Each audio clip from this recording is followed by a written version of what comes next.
যে ঈমান প্রয়োজনে জ্বলে ওঠে না, যে ঈমান সত্য ন্যায়ের কথা বলে না, যে ঈমান প্রয়োজনে জ্বলে ওঠে না, যে ঈমান সত্য ন্যায়ের কথা বলে না, যে ঈমান অন্তরে নাই, যে ঈমান অন্তরে নাই, মুখে ফোটায় কথার কলি, কিভাবে তারে বলো ঈমান বলি, কিভাবে তারে বলো ঈমান বলি, কিভাবে তারে বলো ঈমান বলি, কিভাবে তারে বলো ঈমান বলি। যে ঈমান দিন কায়েমের আন্দোলনের ধার ধারে না, যে ঈমান লেবাসধারী কোরআন হাদিস তাও পড়ে না, যে ঈমান খাজার নামে মাজার গড়ে ফুলুস কামায়, যে ঈমান শিরকিয়াতের আমল করে ভীত না হয়, যে ঈমান বাস্তবে নাই, যে ঈমান বাস্তবে নাই, কথার ছলে ফাঁকা বলি,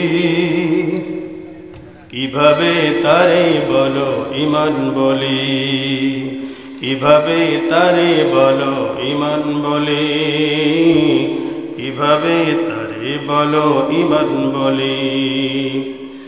যে ঈমান ঈমান ভুলে নাস্তিকতার মঞ্চে ওঠে, যে ঈমান বাতিল মতের দোসর করে ফায়দা লোটে, যে ঈমান ঈমান ভুলে নাস্তিকতার মঞ্চে ওঠে, যে ঈমান নাস্তিকতার দোসর করে ফায়দা লোটে,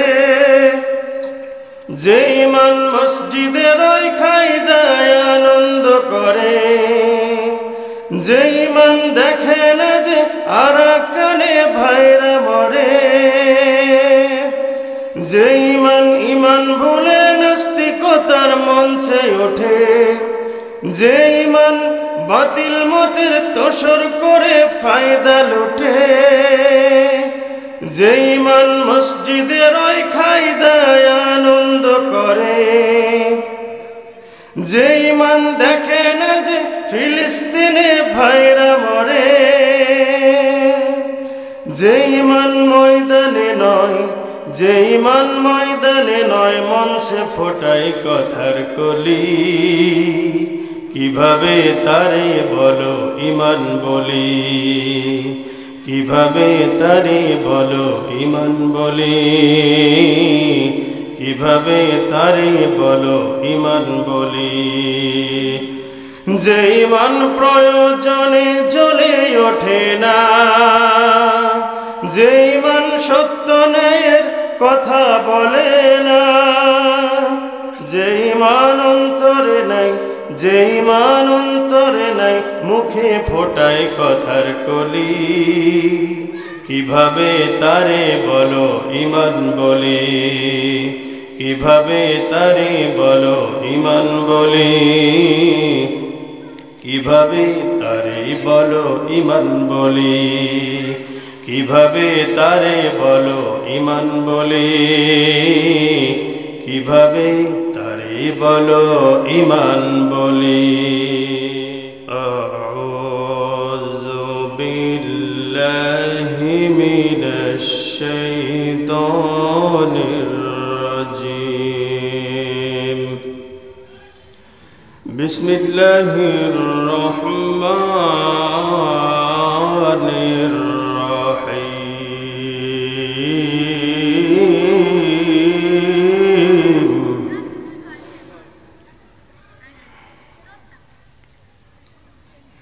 ونادى أصحاب الجنة أصحاب النار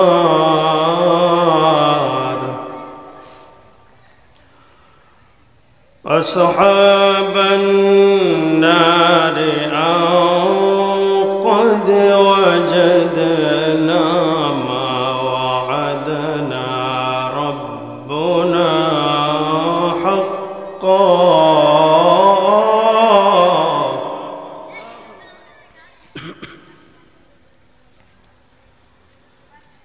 ما وعدنا ربنا حقا فهل وجدتم ما وعد ربكم حقا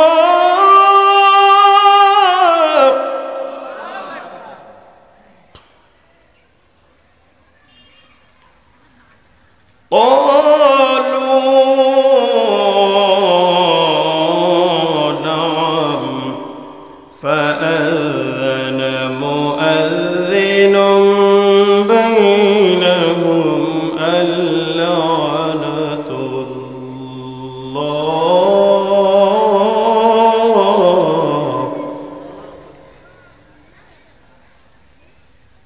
فأذن مؤذن بينهم اللعنة الله على الظالمين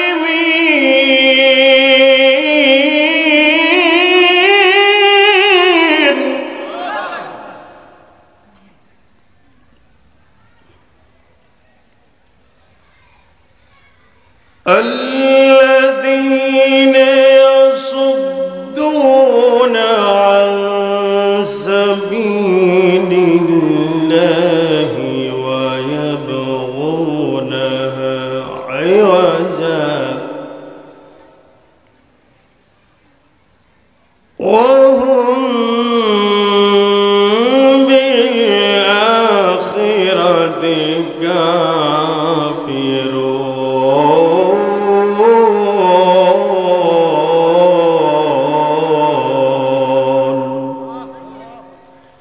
صدقت يا رب العالمين ঐতিহ্যবাহী ঈশ্বরদী উপজেলার মানিকনগর পূর্বপাড়া দারুল মাকাম জামে মসজিদের উন্নয়ন কল্পে আয়োজিত বাৎসরিক বিরাট ইসলামী জালসা মঞ্চে উপবিষ্ট দিনপ্রিয় ইসলাম প্রিয় আজকের আয়োজক এবং আমন্ত্রিত অতিথিবৃন্দ, সামনে উপবিষ্ট কোরআনের এক একজন সৈনিক, বীর মুজাহিদ, আল্লাহর প্রিয় এবং রাসূলের প্রিয় উম্মত, পর্দার অন্তরালে থাকা আবেদা সালেহা সরল মনা মুমিনা, সম্মানিতা মা এবং বোনেরা, সকলকে জানাই আন্তরিক মোবারকবাদ এবং দোয়া পাওয়ার আশায় আবারও সালাম জানাই। আসসালামু আলাইকুম ওয়া রাহমাতুল্লাহ।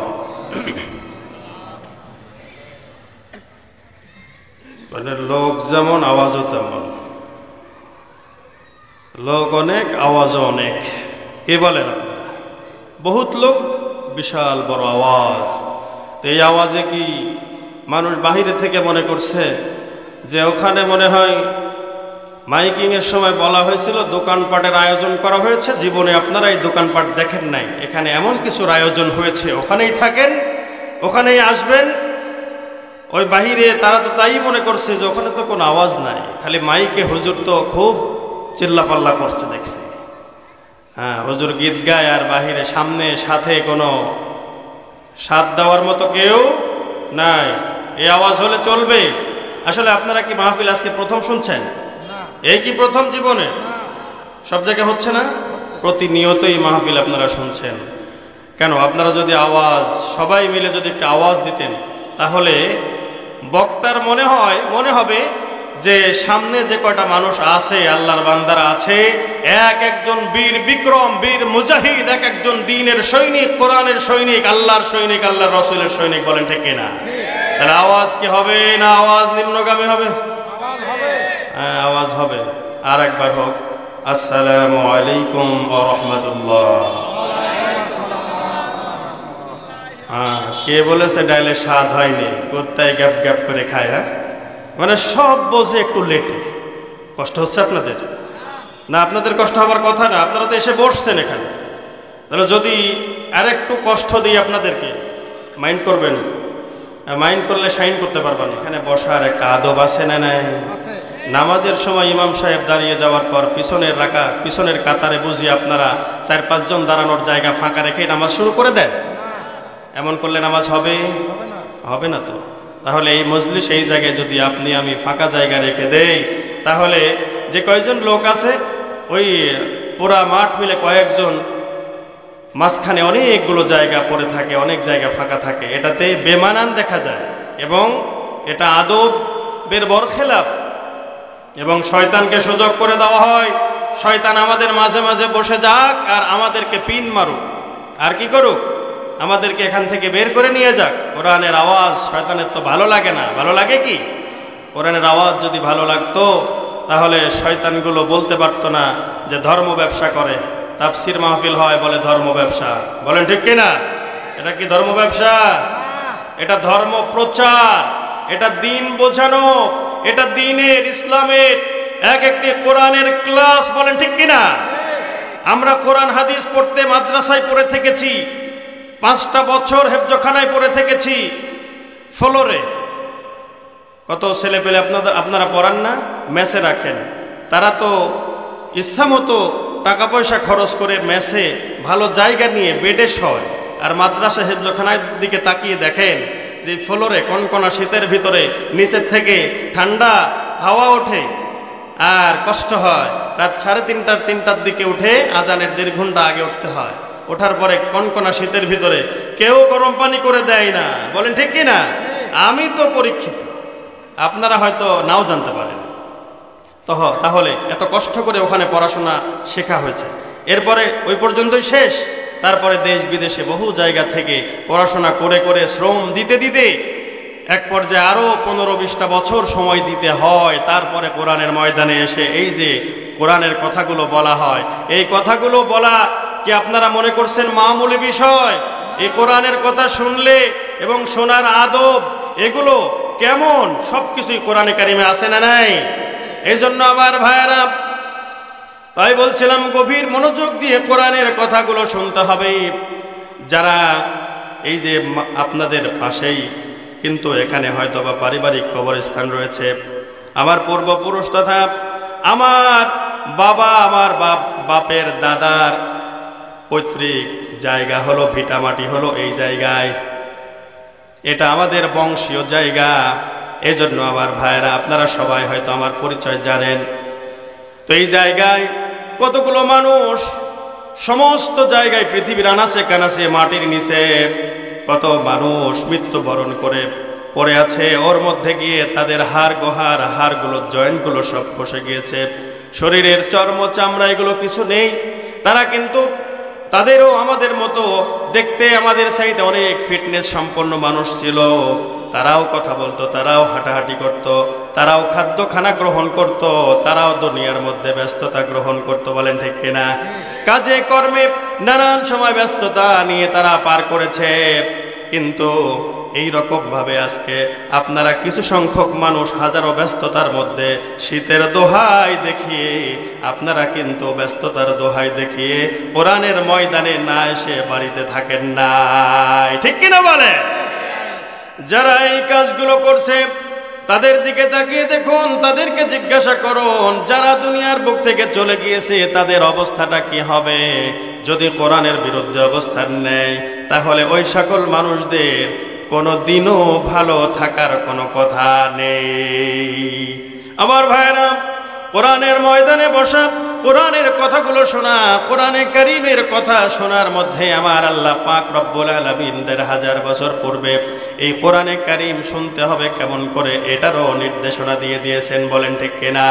আমার আল্লাহ পাক রব্বুল আলামিন বলেন, ওয়াইদা কুরিয়াল কুরআনু ফাসতামিউ লাহু ওয়া আনসিতু লাআল্লাকুম তুরহামুন। বলেন আল্লাহু আকবার। সূরা আরাফ 9 নম্বর পারা 15 নম্বর পৃষ্ঠার 11 নম্বর লাইনের 204 নম্বর আয়াতে কারিমা এটা। মহান আল্লাহ এখানে 1500 বছর পূর্বে কোরআনে কারিমের ভিতরে কোট করে দিয়েছেন। বলছেন ওয়া মানে এবং ইদা মানে যখনই, কোরিয়া পাঠ করা হয় আল কোরআন। কোরআন মানে তো আপনারা বুঝেন যে কোরআন আল কারীম, আল্লাহ পাক কিতাব নাজিল করেছেন, গ্রন্থখানা দিয়েছেন। ফাস্তামিউ লাহু, তৎক্ষণাৎ তোমরা কি করবা, যখন কোরআনের কারীমের তেলাওয়াত হবে, কোরআন পাঠ করা হবে, বলা হবে, তখন তোমাদের কাজ হলো যারা শ্রোতা হবে তাদেরকে আল্লাহ পাক রব্বুল আলামিন নির্দেশ দিয়ে বলছেন ফাস্তামিউ লা, তখন তোমরা কি করবা, এটাকে শ্রবণ করবা, তোমরা শুনবা। আল্লাহ পাক শ্রবণ শক্তি আমাদেরকে দিয়েছেন নাকি দেন নাই? তাহলে শ্রবণ শক্তি দিয়ে মহান রব্বুল আলামিন বলছেন তোমরা কোরআনুল কারীমটা শ্রবণ করো। তাহলে এই সময় শ্রবণ করার নির্দেশ দিয়েছেন তিনি কে? শুধু শ্রবণ করলেই হবে না, শোনা তো তখনই ভালো মতো শোনা যাবে, পরিপূর্ণতা লাভ করবে, পরিপূর্ণতা পাবে।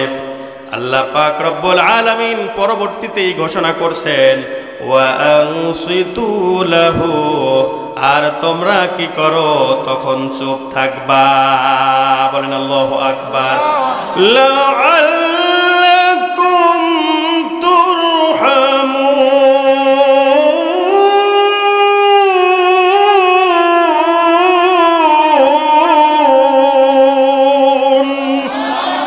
আল্লাহ পাক রব্বুল আলামিন বলছেন লাআল্লাকুম, আশা করা যায় তোমাদের প্রতি বা যাতে করে, তুফলিহুন, লাআল্লাকুম তুরহামুন, তোমাদের প্রতি আল্লাহ পাক রব্বুল আলামিন অগণিত অসংখ্য নূরে সাকিনা, বিশেষ ধরনের রহমত আল্লাহ পাক নাজিল করবেন। বলেন সুবহানাল্লাহ।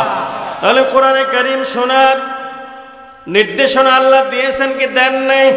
বলেন। কোরআন কারীমের জ্ঞান অর্জন করা আল্লাহ পাক রব্বুল আলামিন আপনার আমার জন্য ফরজ ঘোষণা করেছেন। আল্লাহর নবী বলেছেন তলাবুল ইলমি ফারিদাতুন আলা কুল্লি মুসলিম। রব্বুল আলামিন তার হাবিবকে দিয়ে বলিয়েছেন, হে হাবিব আপনি বলে দেন। রাসূল বলেছেন যে প্রত্যেক মুমিন মুসলমান নর নারীর জন্য দ্বীনি ইলম শিক্ষা গ্রহণ করা ফরজ ঘোষণা করা হয়েছে। বলেন আল্লাহু আকবার। তাহলে কোরআন, তাহলে দ্বীনের ইলম আমরা কোথায় থেকে পাবো? দ্বীনের ইলম তো আল্লাহ পাক রব্বুল আলামিন কোরআনুল কারীমের ভিতর দিয়েছেন। কেননা কোরআনুল কারীমের ভিতরে এ টু জেড মানব জাতির এই পৃথিবী পরিচালনার জন্য যা যা কিছু দরকার হবে সমস্ত কিছুর স্পষ্ট বিবরণ আমার আল্লাহ পাক রব্বুল আলামিন কোরআনুল কারীমের ভিতরে তুলে ধরেছেন। কোনো কিছুই বাদ দেন নাই যে মানুষ অন্য কোথাও গিয়ে তালাশ করবে। তাহলে ইসলামে আল্লাহ পাক রব্বুল আলামিন সব কিছু দিয়েছেন, কোরআনে আল্লাহ পাক সব কিছু দিয়েছেন। আর কোরআনের ধর্ম কি? কোরআনে বর্ণিত জীবন বিধান, দ্বীন, তার নাম কি বলেন একটু? ইসলাম। ইন্নাদ-দীনা ইনদাল্লাহিল ইসলাম। সূরা আলে ইমরানের 19 নম্বর আয়াতে কারিমায় আল্লাহ পাক রব্বুল আলামিন 3 নম্বর পারা 11 নম্বর পৃষ্ঠায় 19 নম্বর আয়াতে কারিমায় আল্লাহ পাক রব্বুল আলামিন ঘোষণা করে দিয়েছেন, নিশ্চয়ই অবশ্যই শুধুমাত্র কেবলমাত্র আল্লাহ পাকের নিকট একমাত্র জীবন বিধান হলো ইসলাম। তাহলে ইসলাম আমরা কোরআনের ভিতর পেলাম হচ্ছে ইসলাম হলো মানব জাতির জন্য বাঁচার যে ধর্ম, যে ব্যবস্থা, জীবন ব্যবস্থা, ব্যবস্থাপনা, জীবন বিধান যেটা, সেইটার নাম হচ্ছে ইসলাম। এই জন্য আমার ভাইরা আল্লাহ পাক রব্বুল আলামিন কোরআনে কারীমের ভিতরে ইসলামের সমস্ত দিক নির্দেশনা, ইসলামে মানুষ কেমন ভাবে চলবে সমস্ত কিছুর বিবরণ আল্লাহ পাক রব্বুল আলামিন কোরআনুল কারীমের মধ্যে দিয়েছেন। এই জন্য আমার ভাইরা আল্লাহ পাক রব্বুল আলামিন পবিত্র কোরআনুল কারীমের ভিতরে ডাক দিয়ে বলেছেন, ওয়া মান ইয়াবতাগি গায়রাল ইসলামি দীনান ফালান ইউকবালা মিনহু ওয়া হুয়া ফিল আখিরাতি মিনাল খাসিরিন। বলেন আল্লাহু আকবার। সূরা আলে ইমরান 3 নম্বর পারা 20 নম্বর পৃষ্ঠা 3 নম্বর লাইনের 85 নম্বর আয়াতে কারিমা আল্লাহ পাক রব্বুল আলামিন ডাক দিয়ে বললেন, ওয়া মানে এবং মান মানে যে ইয়াবতাগি অন্বেষণ করবে, তালাশ করবে, গ্রহণ করবে, গয়রা বাদ দিয়ে সারা আল ইসলাম, ইসলামকে বাদ দিয়ে অন্য কোন জায়গায় কেউ তালাশ করবে, দীনা দিন, জীবন ব্যবস্থা, ব্যবস্থাপনা, গাইডলাইন অন্য কোনো কিছুর মধ্যে খুঁজে বেড়াবে, ধর্ম হিসেবে অন্য কিছুকে গ্রহণ করবে। আমার আল্লাহ পাক রব্বুল আলামিন ওই সকল মানুষদের কথা ঘোষণা করে দিয়ে বললেন, ফালাই ইউকবালা মিন, কশিনকালেও তাদের থেকে ইউকবালা, কবুল করা হবে না, গ্রহণ করা হবে না, গৃহীত হবে না, মিনহু, তার থেকে। বলেন নাউজুবিল্লাহ। শুধু এ পর্যন্ত দিলে পরে হয়তো তা না হয় বাঁচার কোনো ব্যবস্থা থাকতো, কিন্তু আমার আল্লাহ পাক রব্বুল আলামিন এটুকু পর্যন্ত দিয়ে শেষ করেন নাই। পরবর্তী অংশে আল্লাহ পাক রব্বুল আলামিন শেষে বলছেন, ওহুয়া ফিল আখিরাতি মিনাল খাসিরিন। আল্লাহ পাক রব্বুল আলামিন বলছেন, আর ওই সমস্ত ব্যক্তিরা কিয়ামতের ময়দানে, পরকালে, আখিরাতে ক্ষতিগ্রস্তদের, মহা ক্ষতিগ্রস্তদের অন্তর্ভুক্ত হয়ে যাবে, তথা হাই হাই কোম্পানির ম্যানেজার হয়ে যাবে। বলেন নাউজুবিল্লাহ। হাই হাই কোম্পানির ম্যানেজার বুঝেন তো? ব্যবসায়ী লস হলে হাই কপাল ধরে মাথায় থুবড়ায় আর বলে, হাই হাই কি হলো রে, আমি যদি এ কাজ না করে অন্য কাজ করতাম, এইভাবে না চলে অন্যভাবে চলতাম, তাহলে কতই না ভালো হতো। ওই যে বলে না, ফেলি বুঝবি দিন গেলি, আজ বুঝবি না বুঝবি কাল, মাথা থাবড়াবি বা পাশা থাবড়াবি আর পারবি গাল, কোনো কাজ হবে? কাল কিয়ামতের ময়দানে যারা অন্য কোনো মতে, অন্য কোনো পন্থায়, অন্য কোনো পথ নিয়ে যারা তালাশ করবে, অন্য কোনো পথে যারা চলে যাবে, যারা জীবন বিধান হিসেবে ইসলামকে বাদ দিয়ে অন্য কোথাও চলে যায়, এই সকল মানুষদের জন্য আমার আল্লাহ পাক রব্বুল আলামিন হুঁশিয়ার করে দিয়েছেন। এই জন্য আমার ভাইরা, দুনিয়ায় সামান্য কিছু অর্থ যদি ক্ষতি হয়ে যায়, তাহলে এই অর্থটা ইনকাম করা আস্তে আস্তে করে সম্ভব, কিন্তু দুনিয়ার বুকে যদি কোনো মানুষ দিন হারা হয়ে যায়, ঈমান হারা হয়ে যায়, ইসলাম হারা হয়ে যায়, দিক বিদিক হয়ে যাবে, কিয়ামতের ময়দানে তার কোনো অংশ থাকবে না। উলাইকা লা খালাকা লাহুম ফিল আখিরাহ। এই সকল মানুষ যারা দুনিয়ার পিছনে ছোটাছুটি করবে, তাদের জন্য দুনিয়াকে প্রাধান্য দেবে, তাদের জন্য একদিকে যেমন জাহান্নাম অপেক্ষা করে রয়েছে, আর পরকালে তাদের কোনো অংশ নাই। ঘোষণাকার আমার ভাইরা, আল্লাহ পাক রব্বুল আলামিন তাই বলছেন যে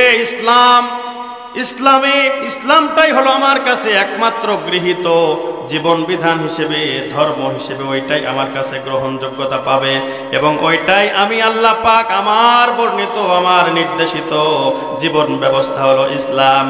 আর কোরআনুল কারীমের ভিতরে সমস্ত কিছুর স্পষ্ট বিবরণ আমার আল্লাহ পাক তুলে ধরেছেন। বলেন আল্লাহু আকবার। ওয়া নাযালনা আলাইকাল কিতাবা তিবয়ানাল লিকুল্লি শাই ওয়া হুদান ওয়া রাহমাতান ওয়া বুশরা লিল মুসলিমিন। বলেন আল্লাহু আকবার। সূরা নাহল 14 নম্বর পারা 16 নম্বর পৃষ্ঠায় 89 নম্বর আয়াতে কারিমার শেষের অংশে আল্লাহ পাক রব্বুল আলামিন 1000 বছর পূর্বে ডাক দিয়ে বলেন, ওয়া হুদাও ওয়া নাযালনা আলাইকাল কিতাব, নবী হে, আপনার প্রতি আমি একটি কিতাব অবতীর্ণ করেছি, একটি গ্রন্থ, একটি গাইডলাইন আমি আল্লাহ পাক দিয়েছি। কে দিয়েছেন এটা? তিবয়ানান, বয়ান, বিবরণ, লিকুল্লি শাই, প্রতিটি জিনিসের স্পষ্ট বিবরণ আমি আল্লাহ পাক রব্বুল আলামিন তুলে ধরেছি। আর শুধু বিবরণ তুলে ধরে নাই, আমি আল্লাহ পাক রব্বুল আলামিন এটাও এর মধ্যে দিয়েছি। এই সক্ষমতা, এই ক্ষমতা আমি আল্লাহ পাক রব্বুল আলামিন এই যোগ্যতা দান করেছি কোরআনুল কারীমকে। ওয়া হুদাও ওয়া রাহমাতাও ওয়া বুশরা লিল মুসলিমিন। আল্লাহ পাক রব্বুল আলামিন বলেন, হুদান, এইটা হলো হেদায়াত, এটা পথ দেখাবে। এই ক্ষমতা কোরআনকে দিয়েছেন তিনি কে? আমার ভাইরা, তাহলে হেদায়াত পেতে হলে আশা লাগবে কোন জায়গায়? কোরআনের কাছে আশা লাগবে কি লাগবে না? দোকানে বসে থাকলে হেদায়াত আপনা আপনি চলে যাবে? এই তো আপনারা দোকানের পরে বসে থাকেন, আমি এখনই কোরআন কারিমকে নিয়ে আপনাদের কাছে আসছি হেদায়েত দেওয়ার জন্য। যাব? এই যাব নাকি বলেন তো? তাহলে হেদায়েতের মাহফিল, কোরআনের কাছে আসলে হেদায়েত পায়, আর কোরআনের কাছ থেকে যখন দূরে চলে যায় তখন সেই ব্যক্তিটা গোমরা হয়ে যায়। কোরআন আপনার পক্ষে বিপক্ষে সাক্ষী হয়ে যাবে কাল কিয়ামতের ময়দানে, বলেন ঠিক কিনা? আল্লাহর নবী বিশ্ব নবী সাল্লাল্লাহু আলাইহি ওয়াসাল্লাম বলেন, আল কুরআনু হুজ্জাতুল লাকা আও আলাইক, কুল্লুন নাস ইয়াগদু ফাবাইয়া নাফসাহু ফামুতিকুহা আও মুবিকুহা। বিশ্ব নবী সাল্লাল্লাহু আলাইহি ওয়াসাল্লাম বলেন, এই কোরআনুল কারীম হচ্ছে তোমার পক্ষে অথবা বিপক্ষে কাল কিয়ামতের ময়দানে সাক্ষী হয়ে যাবে। তার মানে আপনার পক্ষেও দাঁড়াতে পারে, বিপক্ষেও দাঁড়াতে পারে কোরআন, বলেন ঠিক কিনা? আর প্রত্যেকটি মানুষ ভোরবেলায় ঘুম থেকে ওঠে, কুল্লুন নাস ইয়াগুদু ফাবাইয়া নাফসাহু, আর সে ক্রয় বিক্রয় করে, ফামুতিকুহা, অতঃপর সে কি করে? নিজেকে মুক্ত করে, আও মুবিকুহা, অথবা ধ্বংস করে। সকালবেলা উঠে আপনারা এই বেচা কিনার মধ্যে ছিলেন যে আজকে মাহফিল হবে, দোকানে ইয়া বড় বড় জিলাপি ভাজবে, ওই জিলাপির পেঁচ খাবো আর ভিতরে পেঁচ জন্মাবো, এমন চিন্তা আছে? বলেন। তাহলে কোরআনের কাছে আসলে হেদায়েত, নাকি দূরে থাকলে? কোরআনের পথে চললে পরে কোরআন পক্ষে, না কোরআনের বিপক্ষে চললে কোরআন পক্ষে? কোরআনের পথে যারা চলবে, কোরআনটা অনুসরণ করে নিয়ে যারা চলবে, কোরআনকে যারা শুনবে, শোনার সময় কথা বলা যাবে। তার মানে আপনারা এটা বুঝেন না, যখন আমি আপনাদের কিছু জিগাবো তখন আপনারা চুপ করে বসে থাকবেন। তা কেন? যে হুজুর আপনি তো বলছেন কোরআনের ভিতরে আছে, যখন কোরআনের কথা শোনা হয় তখন কেউ কোনো কথা বলবা না, শুনবা আর চুপ থাকবা। তাহলে আপনারা আমার কথার জবাবের সময়ও চুপ থাকবেন, এই আমল করলে হবে? হ্যাঁ, ওই রকম বুঝবেন না, তাহলে আর মানে কথা বলে শান্তি পাওয়া যাবে না, মজা পাওয়া যাবে না। যাক, সময়ও কম, বুঝতে পারছেন? মানে শুরু করতে করতেই তো শেষের দিকে আসা লাগে, কারণ আমাদের সিস্টেম হয়েছে এমন যে সন্ধ্যাবেলায় মাহফিল যদি শুরু হয় লোক পাওয়া যায় না। ওই প্যান্ডেলে দেখা যায় যে গভীর রাতে এমন হয় যে শুধু মাইকওয়ালা, লাইটওয়ালা, প্যান্ডেলওয়ালা, আর এই রাতেও হয় সেই একই অবস্থা। মাইকওয়ালা তো বসে থাকে ওই জায়গায় মেশিনের কাছে, অপারেটর হয়ে বসে থাকে, আর বাকি লোকগুলো সব যার যার মতো অন্যান্য জায়গায় নিজের কর্মব্যস্ততা নিয়ে থাকে। আবার একটু রাত হইলেও ওই যে মাইকওয়ালার মতো অবস্থা, যে সব হুজুর টান দিচ্ছে, একেবারে চোখ কান বুঝে টান দেয় হুজুর, ওয়াজ শুরু করে দিয়েছে। ওয়াজ করতে করতে হঠাৎ করে তাকিয়ে দেখে, চোখটা খুলে দেখে লোক নাই, একটা লোকও নাই, শুধুমাত্র একজন লোক বসে আছে চাদর মুড়ি দিয়ে ওই খুঁটি বরাবর বসে থাকার পরে এখন হুজুর বলছে ডাক দিয়ে, ওরে আল্লাহর ওলি গো, তুমি তো আল্লাহর ওলি, একটা লোক নাই, তুমি দেখছি এখানে কোরআন শুনতে বসে আছো, তুমি আল্লাহর ওলি না হয়ে পারোই না। তো তখন বলে যে আমি তো আল্লাহর ওলি না, আমি আল্লাহওয়ালা না, আমি হলাম মাইকওয়ালা। আপনি ওয়াজ ছাড়েন আর আমার মাইকটা নিয়ে আমি মায়ের বদো। হ্যাঁ, তো রাতের অবস্থা এমন, সন্ধ্যার অবস্থা ওই রকমই। তাহলে কেমন হয় বলেন? প্রধান মেহমানের সাথে বসছিলাম, উনি বলছে এরকম। তো যাই হোক, এই কথা ধরেন এদিকে যদি আমি একটু দেরি করি, প্রধান আকর্ষণের আসতে দেরি হয়ে যাবে, আর এদিকে শুরু করতে করতেই তো কত বেলা হয়ে গেছে। দেখেন, বেলা হয়েছে না রাত হয়েছে? মানে বেলা বললাম এই জন্য যে দেরি হয়েছে, টাইম হয়েছে আর কি। 9টার পরে ওঠার পরে এখন বাজে হলো 9:40-এর কাছাকাছি। তাহলে আলোচনা যদি আমি 11টা পর্যন্ত করি, প্রধান মেহমান এসে তো রাত 1টা-1:30 বেজে যাবে, তাহলে কি হবে? না, হবে না।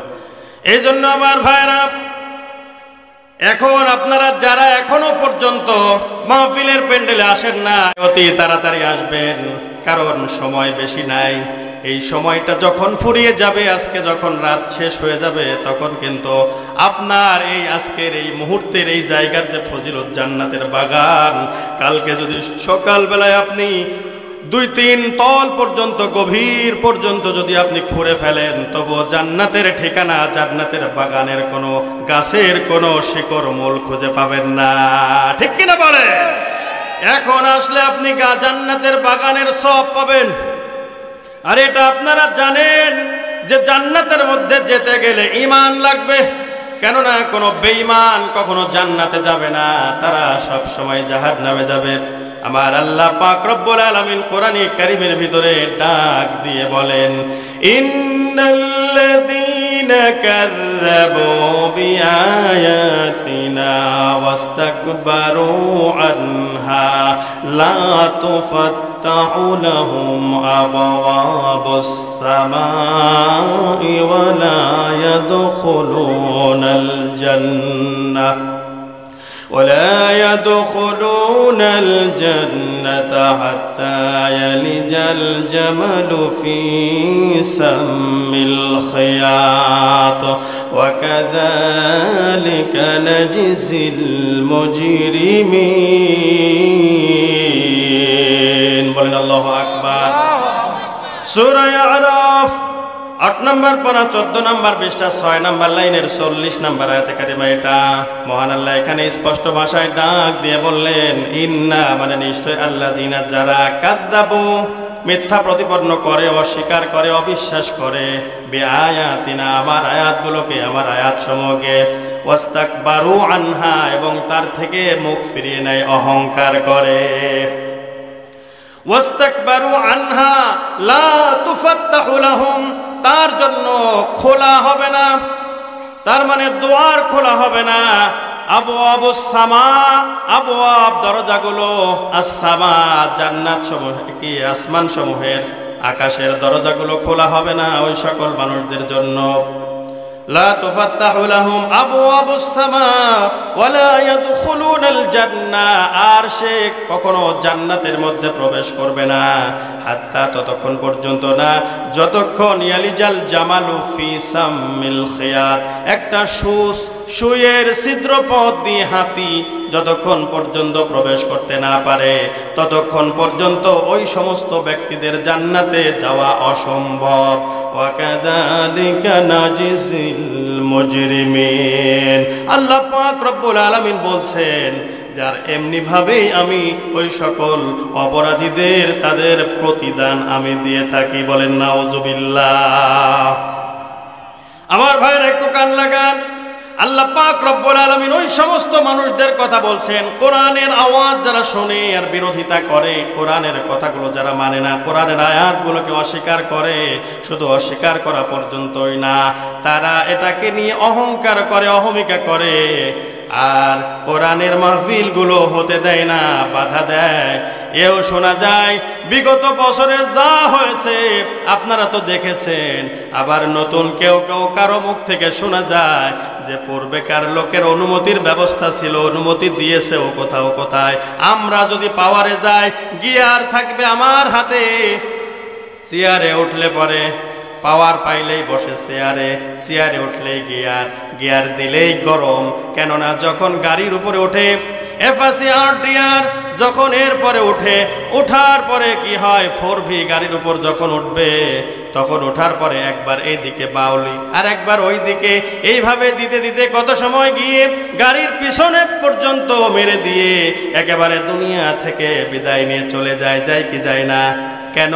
গিয়ার মারলেই গতি বাড়ে, আর গতি বাড়লেই তো গরম হয়। কথা বলেন ঠিক কিনা? কেউ বলে যে তারা অনুমতি দিয়েছে, আমরা অনুমতিও দেব না। বলেন সুবহানাল্লাহ। ওরে আল্লাহ, সুবহানাল্লাহ।